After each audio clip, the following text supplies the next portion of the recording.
Over the last year, Xbox has of course been pushing a lot of their first-party exclusives towards the PlayStation 5 console, recently with Forza Horizon 5 making its way. So realistically, it's been inevitable that more games like Starfield, for example, a known Xbox exclusive and something that they touted as an Xbox exclusive, like the executives at the company, for a long time. But someone on Reddit caught that on the creation kind of club store that Bethesda has, people noticed a PS5 logo, or a PlayStation logo. Now, like the Reddit post stated, it's most likely that they're actually having this as like a beta testing before they fully release Starfield on the PlayStation platform, because you don't want to release your big single-player RPG without modding support. And I personally believe that this is a move that Bethesda definitely needed to make here, especially to, garner some more money for Microsoft realistically, because they've definitely been pushing that third-party mentality. They've sold all of the series consoles that they were going to sell by making Starfield exclusive, so now it makes most sense. Look, we're not selling Starfield anymore, not many new people are playing it. It makes the most sense to just release it on a brand new console where we are going to have at least a few more million people purchase the game, even if they do see a lot of criticism around it. But with Starfield being Bethesda's most criticized game, I would even argue more than Fallout 76, because Fallout 76 was not like a big game that took 7-8 years to develop, but with Starfield being that game that did take 8 years to develop, with Starfield being that game that clearly is not up to the snuff of most recent AAA RPGs in 2023 and beyond,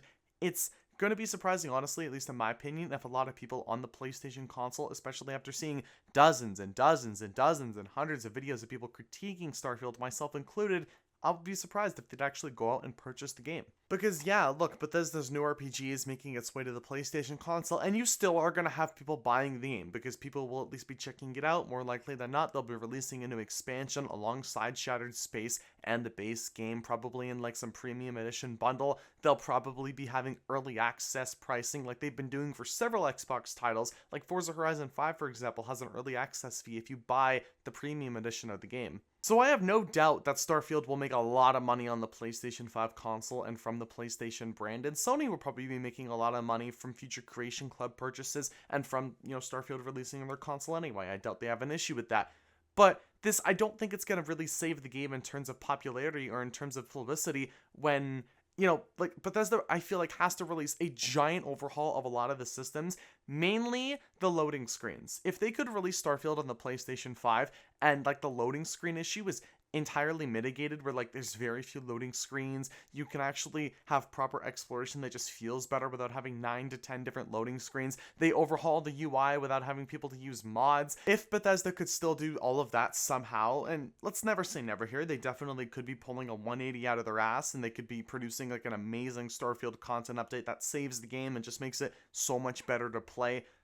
But I'm doubtful. I'm a cynical person that way, because I don't think they can do it, because I don't even think it's worth the investment for them to actually do it. I don't feel like it's worth for them to spend another 3 years, or let's say the rest of this year for development time, to fix the single player live service game they tried to create, instead of just working on the Elder Scrolls 6 and then inevitably finally working on the next Fallout game, because I would prefer to not be 30 years old when I play the next Fallout game. So Bethesda does have a good opportunity here to actually expand the Starfield fanbase, the current 6,000 of them that are still playing the game on a daily basis, which isn't something that's necessarily bad. It's just something that is definitely not as good as literally every other game that they've released in the past decade, including Fallout 4 and even Skyrim, and that game's been out for almost 13, 14 years now, which is kind of unbelievable to think that the Elder Scrolls Skyrim has more players right now, at least on Steam, than Starfield. This is also Microsoft tripling down on the idea that, yeah, we're going to be going third party. We're going to be putting all of our first party Xbox exclusives or any games that we did have originally in development for only the Xbox consoles and PC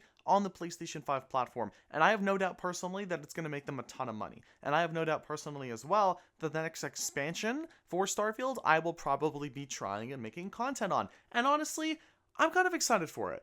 But I'm only going to be excited for it if they can actually show me that they're changing the game core. I would love, honestly, personally at least, a overhaul kind of DLC that's free. Like, say a Cyberpunk 2.0 that's free, that launches alongside another expansion that's like the expansion that like saves the game in a sort of way, like Phantom Liberty was for Cyberpunk.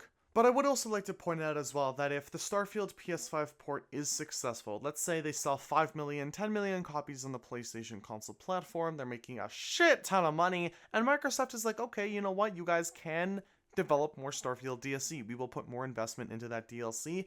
But I really do feel like they have to prove themselves here still with this next upcoming expansion before they can show us, yeah, we're going to keep investing into Starfield. Because right now, other than the, Creation Club updates that we've been getting, which aren't really updates because it's just Bethesda highlighting, real people's, real modders' work and then just selling it on their store for money. Like, they've provided no updates other than the tweet that happened a few days ago where they were like, yeah, no, we're still, working on the game. We're waiting to, update you guys, but be ready for the future. I most likely think that's probably going to be in the Xbox showcase in June, where they also announce the PS5, either release date or they shadow drop the game after the Xbox showcase, which would probably be huge. And then also maybe like, hey, we have an expansion coming in a few months, so be ready for that. Or they announced that Starfield is coming to the PlayStation 5 in the June showcase. They announced like maybe an August or September release date, and then they just drop the next expansion alongside the PS5 drop, which means that, look, they can sell early access editions, premium editions, and all the such with the new content update. But that's all I really have to touch on this subject. Thank you guys for watching this video. If you did enjoy, like, comment, share, subscribe if you so choose to. Thank you for watching. I'll see you guys in the next one.